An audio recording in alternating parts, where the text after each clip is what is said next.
Cro-Blanc de Jack London, chapitre 7. Le mur du monde. Lorsque la louve avait commencé à les chasser au dehors, elle avait dû laisser derrière elle le louveteau et l'abandonner à lui-même.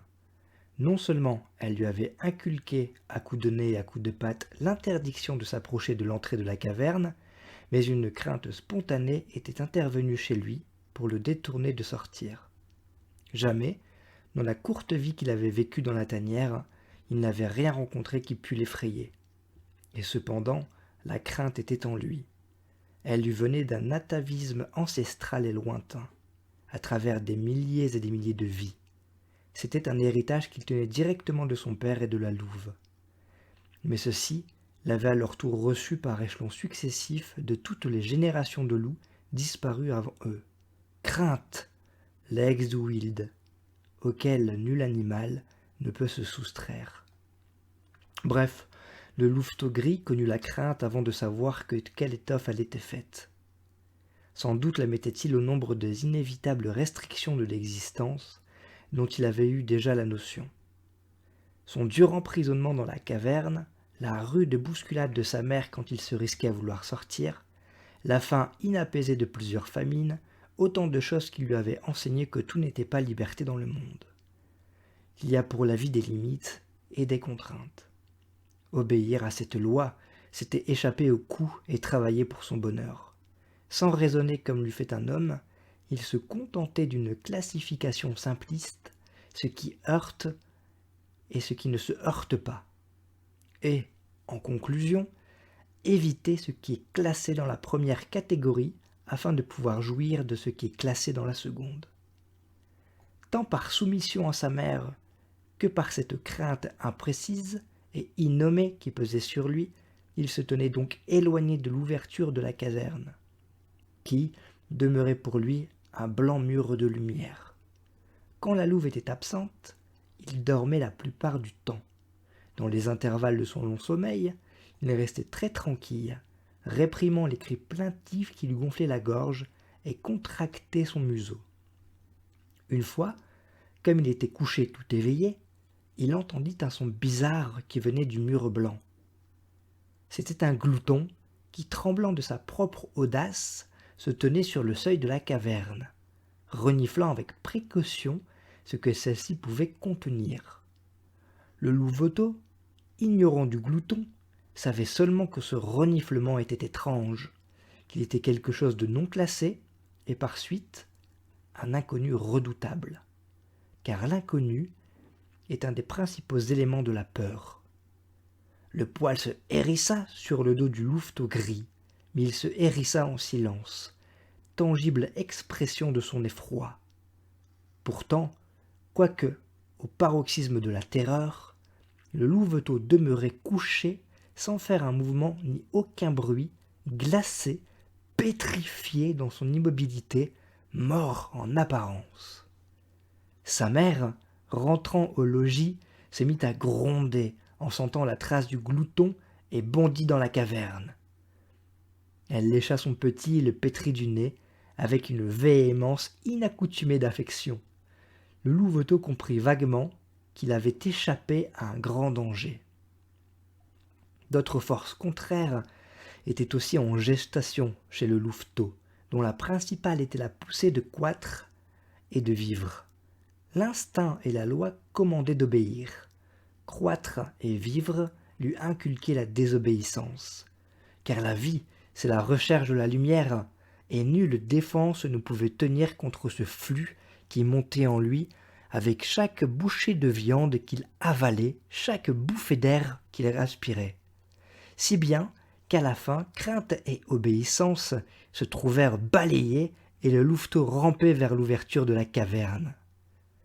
Différent des autres murs dont il avait fait l'expérience, le mur de lumière semblait reculer devant lui à mesure qu'il en approchait.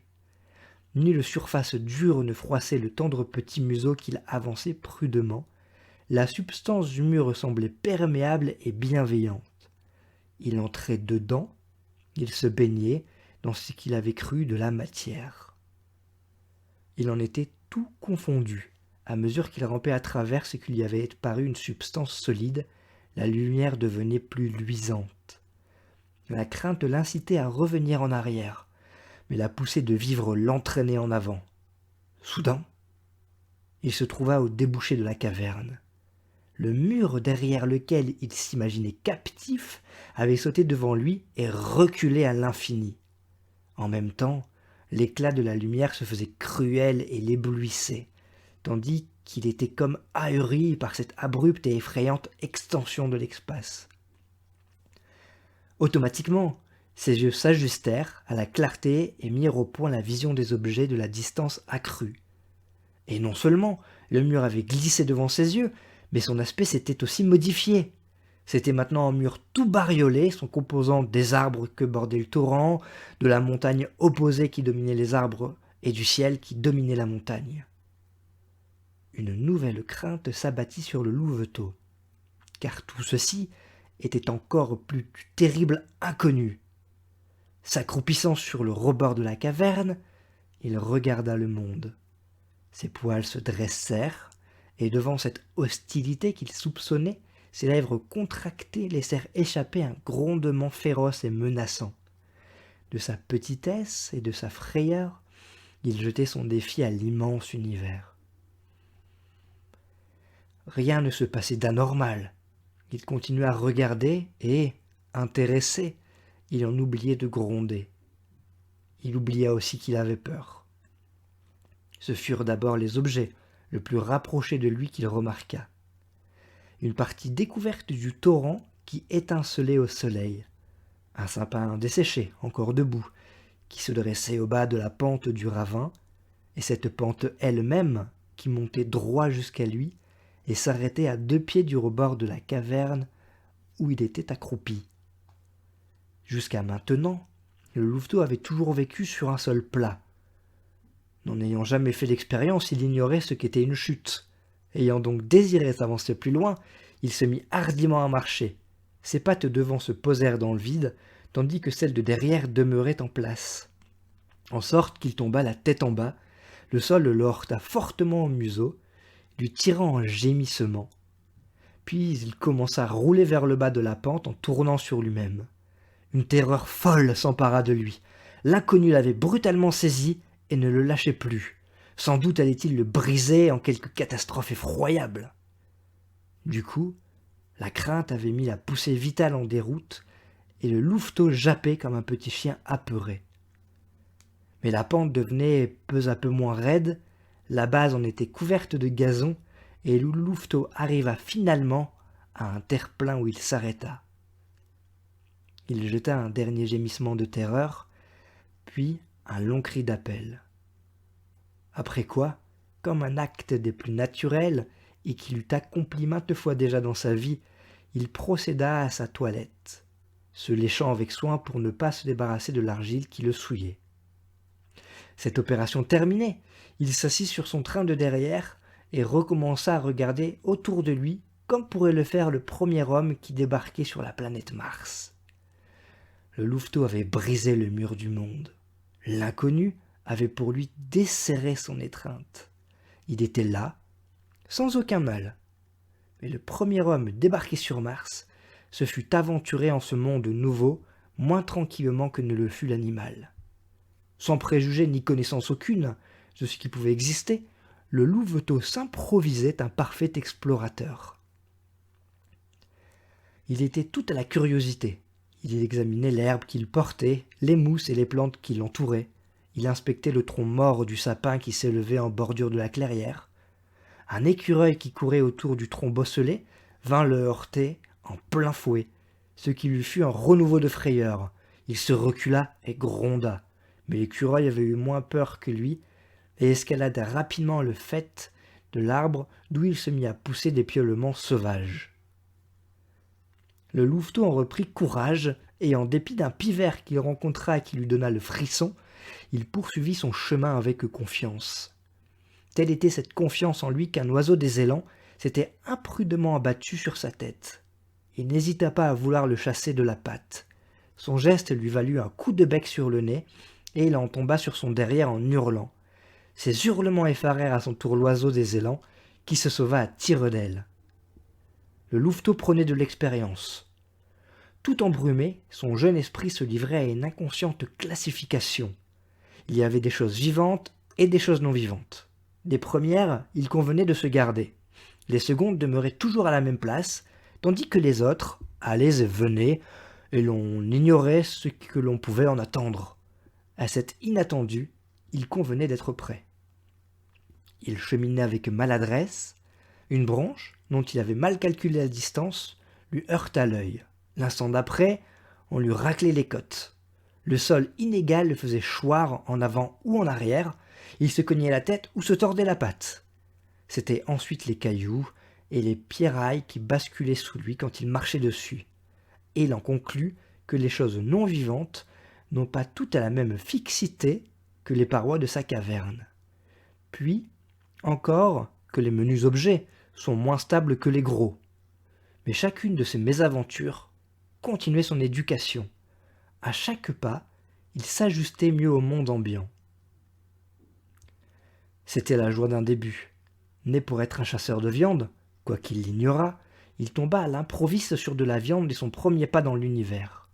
Une chance imprévue, issue d'un pas de clerc de sa part, le mit en présence d'un nid de ptarmigan, pourtant admirablement caché, et le fit, à la lettre, choir dedans.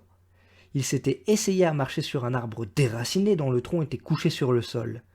L'écorce pourrie céda sous ses pas, et avec un jappement angoissé, il culbuta sur le revers de l'arbre et brisa dans sa chute les branches feuillues d'un petit buisson, au cours duquel il se retrouva par terre au beau milieu de 7 petits poussins de ptarmigan. Ceux-ci se mirent à piailler, et le louveteau d'abord en eut peur. Bientôt, il se rendit compte de la petitesse et il s'enhardit. Les poussins s'agitaient. Il posa sa patte sur l'un d'eux, et les mouvements s'accentuèrent. Ce lui fut une satisfaction. Il flaira le poussin, puis le prit dans sa gueule. L'oiseau se débattit et lui pinça la langue avec son bec. En même temps, le louveteau avait éprouvé la sensation de la faim. Ses mâchoires se rejoignirent, les os fragiles craquèrent, et du sang chaud coula dans son palais. Le goût en était bon. La viande était semblable à celle que lui apportait sa mère, mais était vivante entre ses dents et par conséquent meilleure. Il dévora donc le petit oiseau, et ainsi des autres, jusqu'à ce qu'il eût mangé toute la famille. Alors, il se pourlécha les lèvres, comme il avait vu faire sa mère, puis il commença à ramper pour sortir du nid. Un tourbillon emplumé vint à sa rencontre. C'était la mère ptarmigan, ahurie par cette avalanche, aveuglé par le battement des ailes irritées. Il cacha sa tête entre ses pattes et hurla. Les coups allèrent croissant. L'oiseau était au paroxysme de la fureur, si bien qu'à la fin la colère le prit aussi. Il se redressa, gronda, puis frappa des pattes et enfonça ses dents menues dans une des ailes de son adversaire, qu'il se mit à secouer avec vigueur. L'oiseau continua à lutter en le fouettant de son aile libre. C'était la première bataille du louveteau. Dans son exaltation, il oubliait tout de l'inconnu. Tout sentiment de peur s'était évanoui. Il luttait pour sa défense contre une chose vivante qu'il déchirait et qui était aussi de la viande bonne à manger.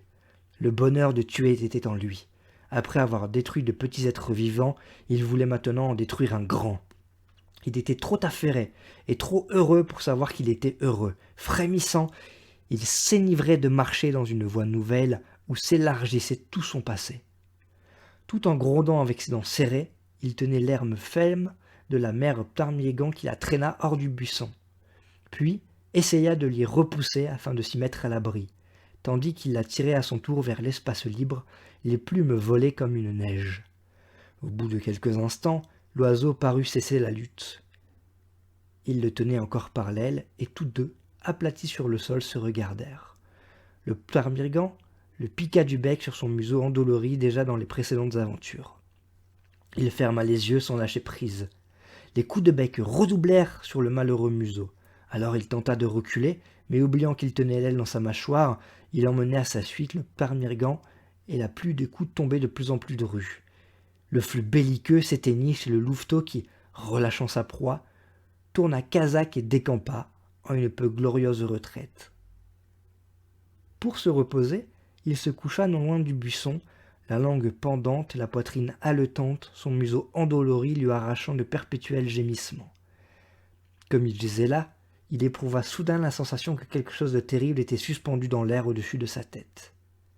Avec toutes ces horreurs, l'inconnu l'envahit, et, instinctivement, il recula sous le couvert d'un buisson voisin. En même temps, un grand souffle l'éventait, et un cornet passait rapidement près de lui, sinistre et silencieux. Un faucon, tombant des hauteurs bleues, l'avait manqué de bien peu. Pantelant, mais remis de son émotion, le louveteau épia craintivement ce qui advenait. De l'autre côté de la clairière, la mère Parmigan voltait au-dessus du nid ravagé. La douleur de cette perte l'empêchait de prendre garde au train ailé du ciel. Le louveteau, et ce fut pour lui à l'avenir une leçon, vit la plongée du faucon qui passa comme un éclair, ses serres entraient dans le corps du Parmigan, les soubresauts de la victime en un cri d'agonie, et l'oiseau vainqueur qui remontait dans le bleu, emportant avec lui sa proie. Ce ne fut que longtemps après que le louveteau quitta son refuge. Il avait beaucoup appris.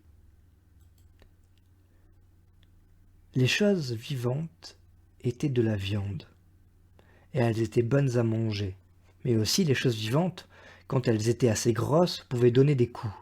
Il valait mieux en manger de petites comme les poussins du Parmigan, que de grosses comme la poule Parmigan que le faucon avait cependant emportée. Peut-être y avait-il d'autres oiseaux comme celui-ci. Il voulut aller et voir. Il arriva à la berge du torrent. Jamais, auparavant, il n'avait vu d'eau. Se promener sur cette eau paraissait bon, car on ne percevait à sa surface nulle irrégularité. Il avança pour y marcher et s'y enfonça.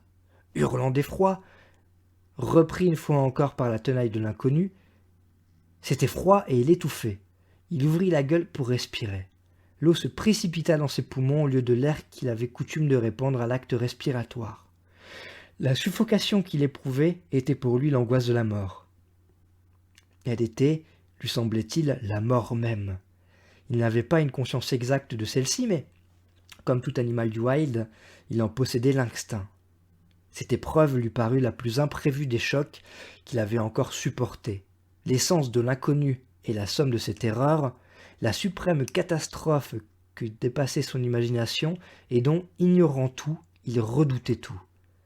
Revenu cependant à la surface, il sentait l'air bienfaisant lui entrer dans la gueule, sans se laisser couler à nouveau, et tout à fait, comme si cet acte eût été chez lui une vieille habitude, il fit aller et venir ses pattes et commença à nager.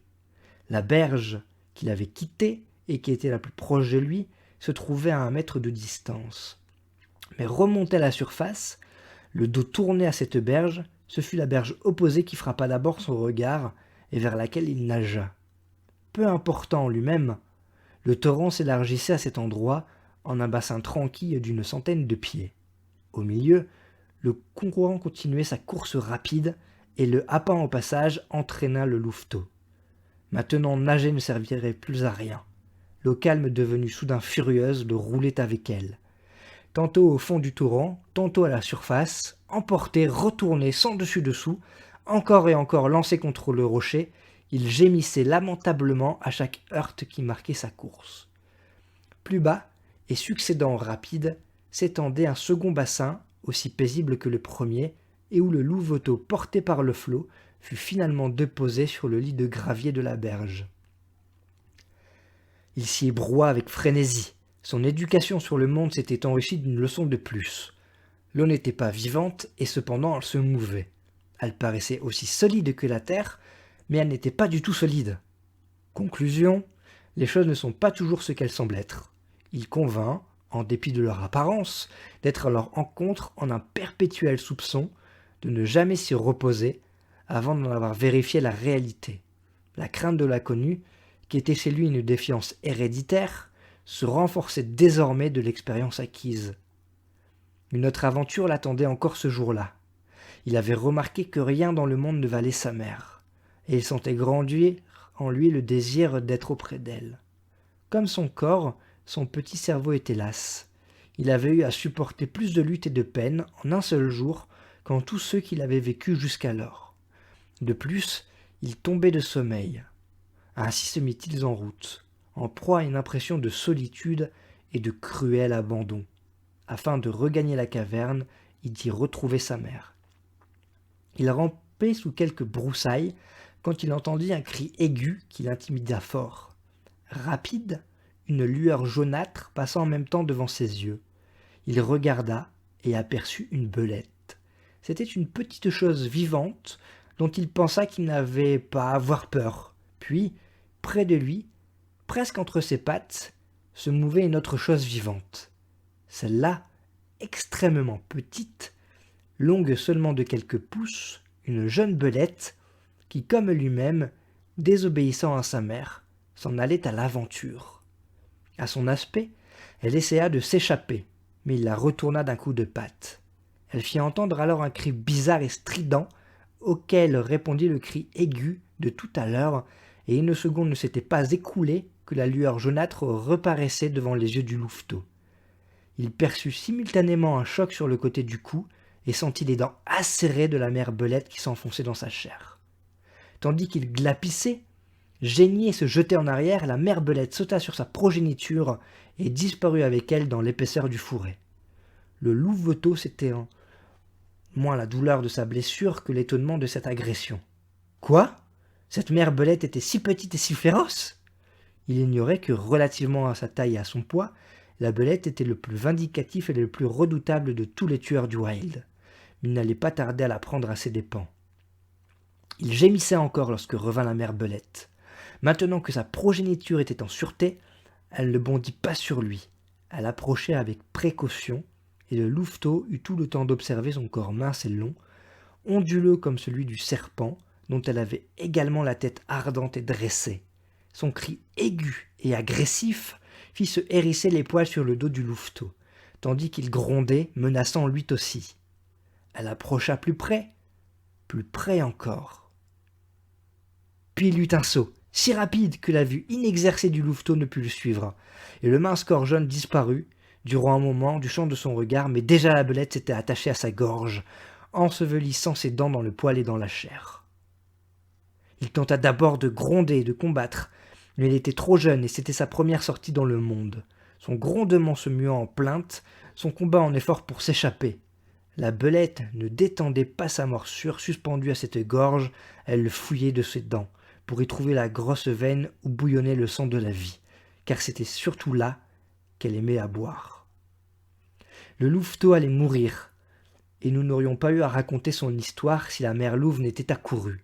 Bondissant à travers les broussailles, la belette, laissant le louveteau, s'élança à la gorge de la louve, la manqua, mais s'attacha à sa mâchoire. La louve secoua la tête en un coup de fouet, fit lâcher prise à la belette, la projeta violemment en l'air, et, avant que le mince corps jaune fût retombé, elle la happa au passage. Ses crocs se refermèrent sur lui, comme un étau dans lequel la belette connut la mort. Ce fut, pour le louveteau, l'occasion d'un nouvel accès d'affection de sa mère. Elle le flairait, le caressait et léchait les blessures causées par les dents de la belette. Ses joies de le retrouver semblaient même plus grandes que sa joie à lui d'avoir été retrouvé. Mère et petit mangèrent la buveuse de sang. Puis ils s'en revinrent à la caverne où ils s'endormirent.